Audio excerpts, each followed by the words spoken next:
예, 시청자 여러분 안녕하십니까? JTB 총선 특집 시민기자 최강욱이 간다. 제가 국회의사당 잔디밭에 오랜만에 왔습니다. 우리 여러분들 많이 보고 싶어 하시고 사랑하시는 황운하 의원님 모셨습니다. 안녕하세요. 안녕하세요. 반갑습니다. 반갑습니다. 네, 오랜만이네요. 제가 네. 불출마 선언하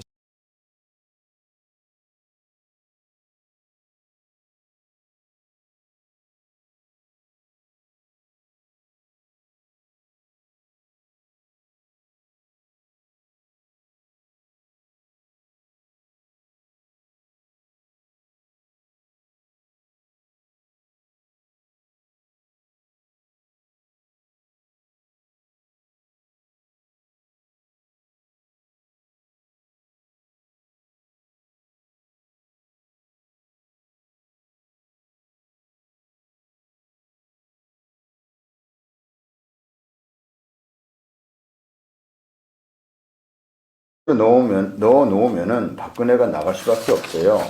부패 범죄에 이렇게 되면은 조사도 안 받고 이게 재판을 기다리면서 대통령직을 할 수가 없거든. 이명박이가 29살짜리 애한테 저렇게 내다바이에 당해가지고 그거는 죄가 없잖아. 털고 나간 거지. 노무현을 잡으려고 박연차를 잡겠다고 한 건데 검찰이 마음먹기에 따라 자신의 입맛대로 현직 대통령의 직무 수행을 정지시킬 수도 있고 대통령 출마자의 낙마 여부도 결정하고 전직 대통령을 표적 수사에서 잡아나올 수도 있다는 충격적인 내용들입니다. 네, 황운하 의원님에 이어서 제가 한 두 가지 정도 추가로 말씀을 드리겠습니다. 박근혜 전 대통령에 대한 윤석열 후보의 평가, 그리고 검찰 개혁에 대한 윤석열 후보의 발언, 이렇게 두 가지에 대해서 말씀을 드리겠습니다. 박근혜 전 대통령에 대한 평가, 이번 언론 보도에서 드러난 걸 보면 2016년도에 박근혜 게이트에 대해서 특검까지 갈 필요가 없다 라고 전제를 깔고 이런 말을 합니다. 특별검사까지 갈 거 뭐 있나? 검찰이 뇌물로 엮으면 된다. 뇌물로 넣어놓으면 박근혜가 나갈 수밖에 없다.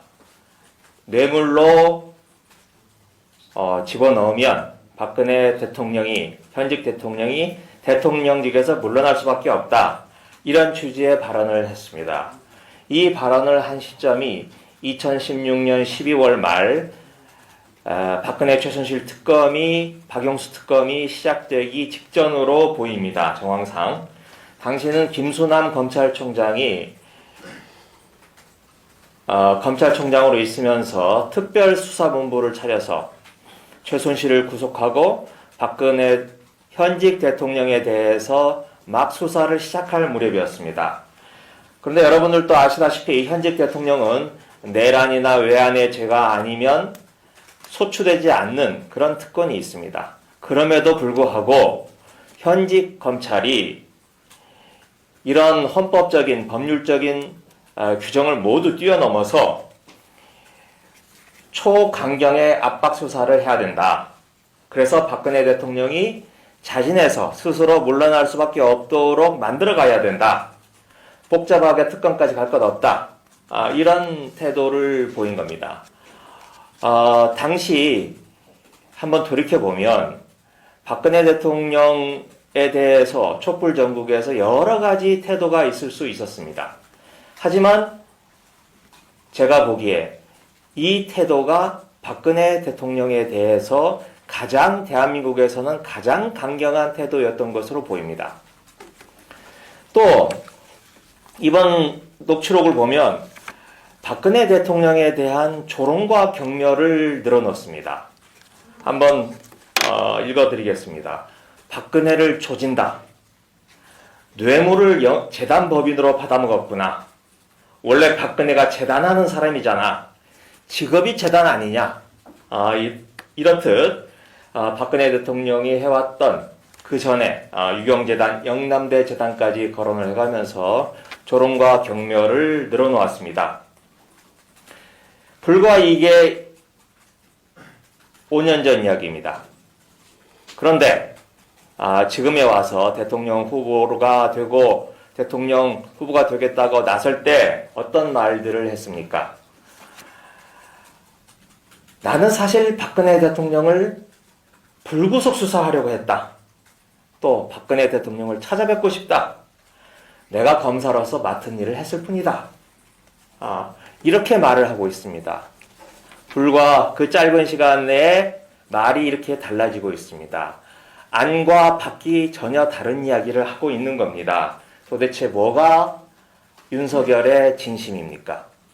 이렇게 안팎이 다른 말은 여기에 머물지 않습니다. 이번 녹취록 발언에서도 나타나 있듯이 우리 황운하 의원님에 대해서 황운하 같은 애들 이런 말이 상징적으로 보여주듯이 경찰에 대해서는 대단히 비하하고 그리고 검찰 지상주의자의 면모를 여실히 보여주고 있습니다.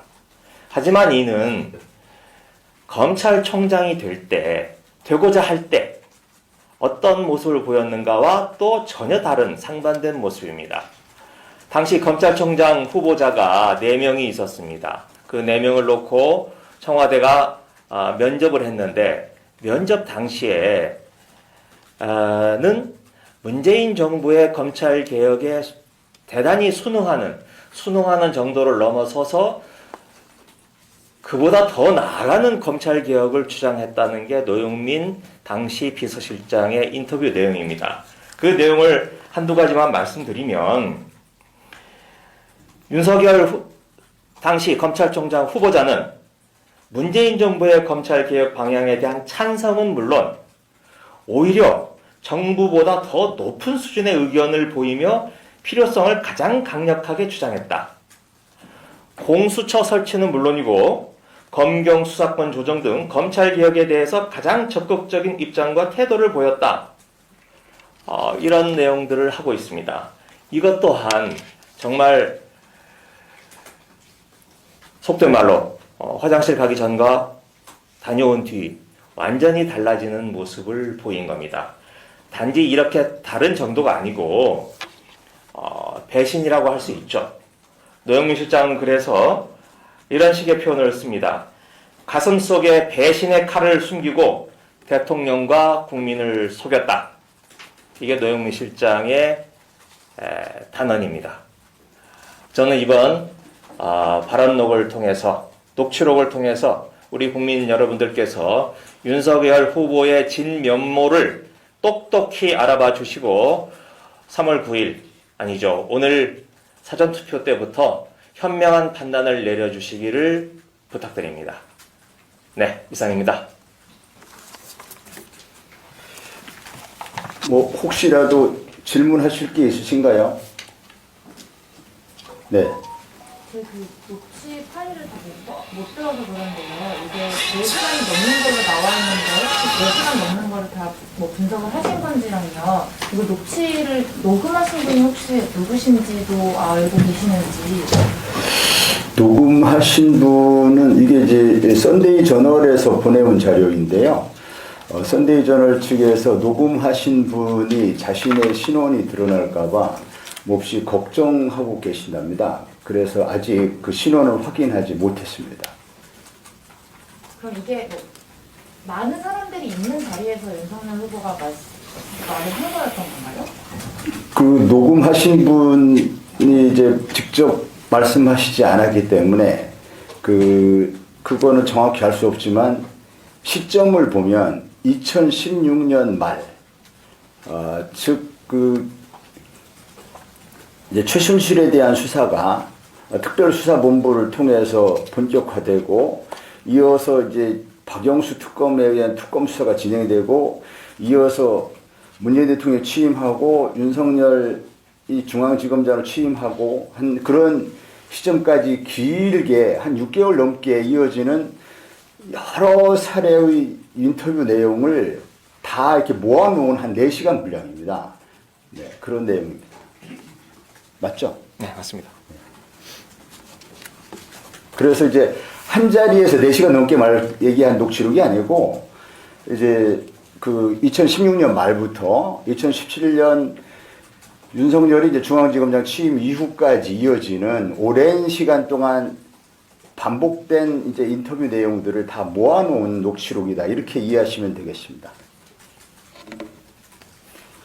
네, 또 다른 질문이 없으십니까? 네, 참고로 하나만 더 덧붙이자면 이분이 5년 더 넘는 과거의 그 녹취록을 지금까지 보관을 하고 계셨고, 저희들은 알 수 없지만 윤석열 후보는 이걸 들으면 누가 이걸 녹취를 했고 누가 제보를 했구나 라고 알 수 있는 내용입니다. 그럼에도 불구하고 이분께서 용기를 내셔서 언론을 통해서 공개를 하신 겁니다.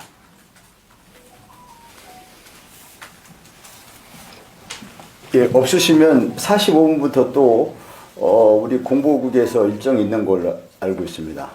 오늘 인터뷰에 기자회견에 관심 가져주셔서 대단히 감사합니다. 수고하셨습니다.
조선일보 창간 100주년을 축하합니다.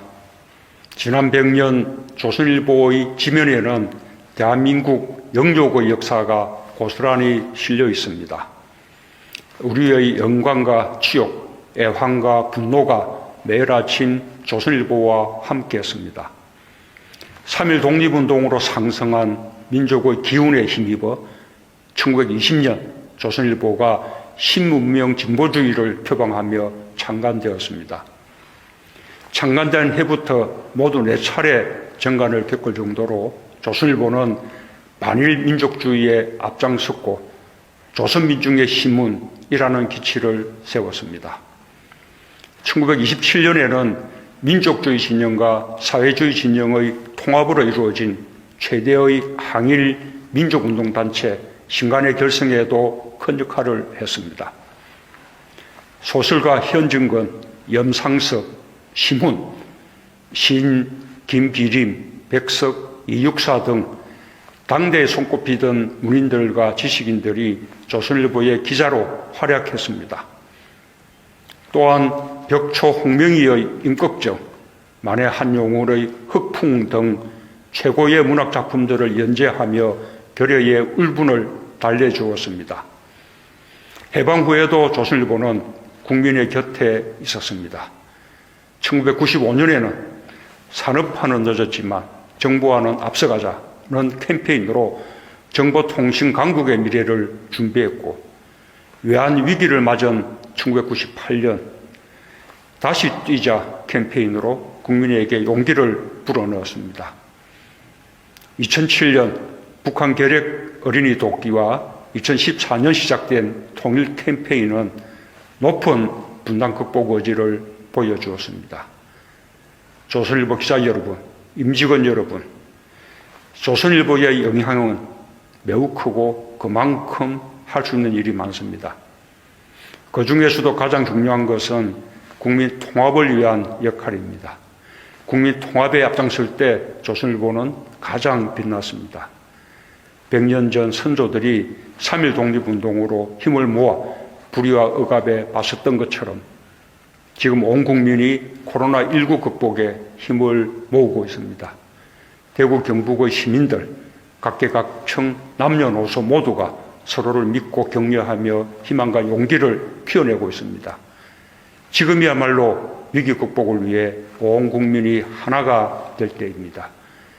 혼신의 힘을 다하는 방역진과 의료진, 공감과 연대의 힘을 보여주고 있는 국민들을 격려하고 분열을 막아내는데 조선일보가 앞장서 역할을 해주시기 바랍니다.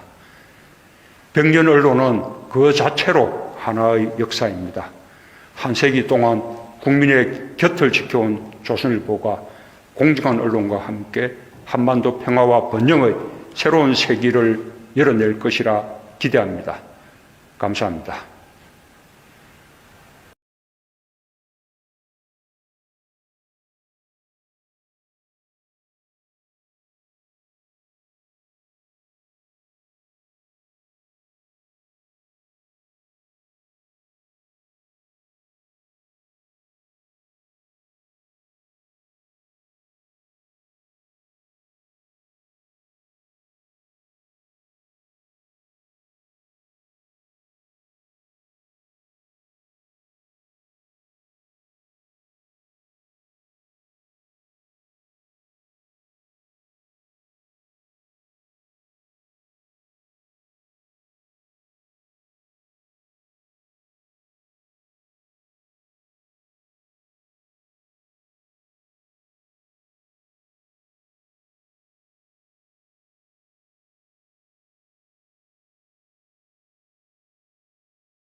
문재인이 되어야 호남의 몫을 가져올 수 있습니다.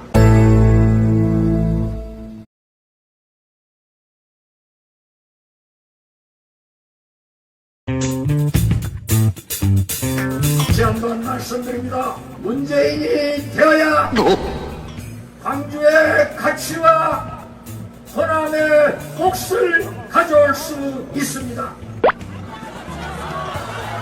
안철수가 돼야 한다는 것을 제가 일부러 한번 실수를 해봤습니다. 이래봬도 제가 제일 똑똑한 김대중 대통령 비서실장한테 실수할 때 하지 제가 문재인입니까? 제가 문재인입니까? 존경하는 여러분, 박지원은 5년 있다 대통령 나오니까 그때 박지원 하십시오. 하루에 쳐주세요.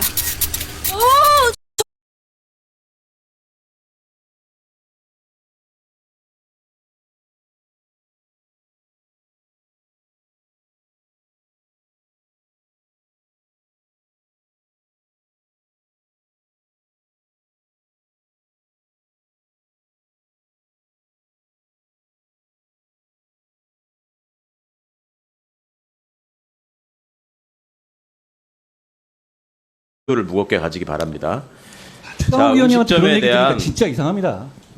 저렇게 꼭 하여튼 그 국무위원의 태도냐고요. 그리고 그게 국회의원의 태도입니까? 그럼 국회의원으로서 지금 정부 책임자한테 묻고 있는데 개인적인 감정을 가지고 자꾸 깐족거리는 거 보이니까 그렇게 그러면 안 되는 갑질하라고 거죠. 그 자리에 있는 건 아니잖아요. 갑질이 아니라 지금 질문을 하는데 자꾸 딴소리하면서 시간 보내는 거잖아요. 아니 갑질하면서 자기 막말하는 게 그게 고난이 있다는 거예요? 질문합니다. 판결 질문하세요. 취지에 따라서 매번 얘기하는 거 보면 정치인들보다도 더 심한 정치적 원사를 사용해 가면서 어떻게든 정치적 갈등의 소재를 만들려고 하고 그 워딩이 또 언론에 나가고 하는 것을 즐기는 건지는 모르겠는데 그거 자꾸 습관이 되시는 것 같아요. 정말 걱정입니다.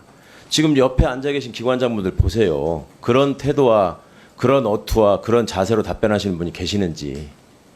본인이 뭐 혼자만 탁월하고 특수하고 똑똑해서 그렇다고 생각하는 거라면 본인의 자유니까 할 말은 없지만 발언의 내용도 잘 보시라고요. 지금 박용진 의원이 잘 지적하셨잖아요. 제가 전에도 많이 확인했죠. 법무부 장관은 분명히 정치적 중립을 지켜야 되는 자리다. 그리고 국민을 대신해서 국가기관을 감독하는 자리에 있다.